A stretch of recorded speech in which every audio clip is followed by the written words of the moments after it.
தடவை நடத்தல அந்த சேனல் கொடுக்கக்கூடிய கணிப்புகள் அனைத்தையும் பொழுதுபோக்கு மட்டுமே. இது முழுக்க முழுக்க கணிப்பு மட்டுமே. சரி வாங்க டியர் 8 மணிக்கு ஒரு கெஸ்ஸிங் ஒன்று பார்ப்போம். அதுக்கு முன்னாடி நம்ம டியர் காலையில் 1 மணி சொக்க என்ன கெஸ்ஸிங் கொடுத்ததுன்னு பார்த்தீங்கன்னா நல்லா இருந்துச்சு ரூட்டு. ஒன்று எய்ம் பண்ணேன், ஆனால் அவன் 100 எய்ம் பண்ணி வச்சுட்டான். அவன் பார்த்தீங்கன்னா அது ஏ போர்டு 5 காமன் கண்டி எடுத்த கெஸ்ஸிங். இது A board 5 A board 5 A board 5 A board 5 common guessing. நான் என்ன நினச்சேன்னு பார்த்தீங்கன்னா ஏ போர்டில் ஒரு 5 அடிச்சு அதுக்கு அடுத்த நாள் பார்த்தீங்கன்னா ஒரு 0-6 ஒரு 0-6 இதுக்கு ஒரு 86 இதுக்கு ஒரு 66 ஒரு 26 முடிச்சிட்டான். அப்போ ஒரு 46 வரும்னு எதிர்பார்த்தேன் நான். அப்போ ஒரு 46 வரும்னு எதிர்பார்த்தேன். அதனால தான் ஆள் போல் 46 கொடுத்தேன். அவன் என்ன பண்ணான்னு பார்த்தீங்கன்னா ஒரே ஒரு விஷயம் தான் ட்விஸ்ட்டு வச்சான். இந்த தடவை என்ன மறுபடியும் நம்மளை ஏமாத்துற மாதிரி தான் ஒரு கேம் விளாட்றான்.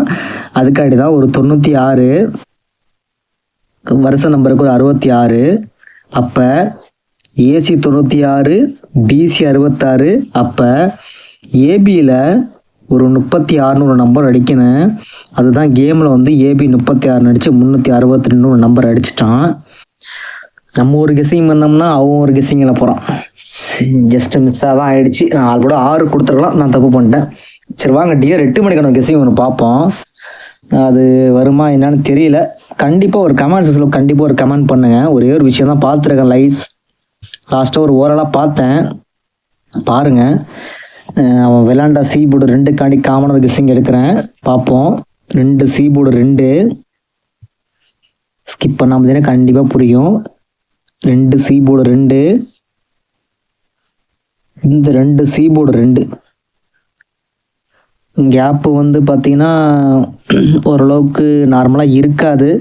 1 2 3 4 5 6 7 8 9 10 11 12 13வது நாள் மறுபடியும் 1 2 3 4 5 6 7 8வது நாள். சரி 13 8 கேப்பு நல்லா இருக்குது. நம்ம இதுக்கான கெஸ்ஸிங் பார்ப்போம். அவன் 2 சி போர்டு தொடர்ச்சியாக அடித்த அதுக்கு அடுத்தலாம் என்ன ரிசல்ட் அடித்தா சொல்லி பார்ப்போம்.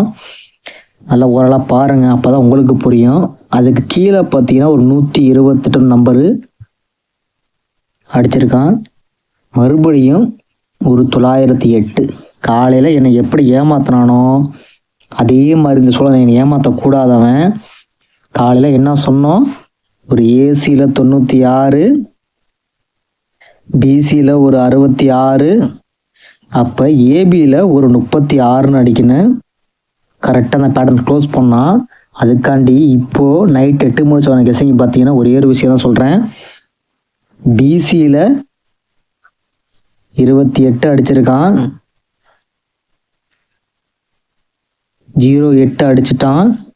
இங்கே ஏ போர்டு வச்சு பார்த்துருவோம். நம்ம ஏ போர்டுக்கு இங்கே 1 இங்கே ஒரு 1 இங்கே ஒரு 9 கரெக்டான கெஸ்ஸிங்காக இருந்துச்சுன்னா ஒரே ஒரு சிங்கிள் ஷார்ட் நம்பரா 1 9 0 கேப் நம்பரு. இந்த 1க்கும் 9க்கும் கேப்பில் ஒரு 0 28 08 ஒரே ஒரு 18 சொல்லி ஒரு நம்பர் லாக் பண்ணுறேன்.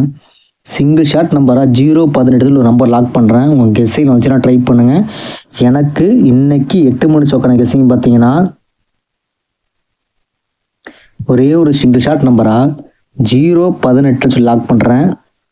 ஒரு வேளை இதையும் தாண்டி ஒரு நம்பரை விளாண்டானா ஆல் போலில் எனக்கு 8 தான் வர்ற மாதிரி இருக்குது. உங்கள் கெஸ்ஸில் வந்தால் ட்ரை பண்ணுங்க, ஓகேங்களா?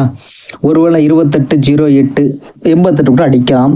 பட் ஆல்ரெடி 88 அடிச்சிருக்கான், நேற்று டபுள்ஸில் அடித்து வச்சுருக்கான். அதனால் ஒரே ஒரு சிங்கிள் ஷார்ட் நம்பராக 018 சொல்லி நம்ம ட்ரை பண்ணலாம். உங்கள் கெஸ்ஸில் வந்தால் ட்ரை பண்ணுங்கள். இந்த கெஸ்ஸிங் பிடிச்சிருந்தால் லைக் பண்ணுங்கள், கமெண்ட்ஸில் கமெண்ட் பண்ணுங்கள். கண்டிப்பாக ஒரு கமெண்ட் பண்ணுங்கள். நம்ம சேனலை மறக்காமல் சப்ஸ்கிரைபர் பண்ணுங்கள். நன்றி, வணக்கம்.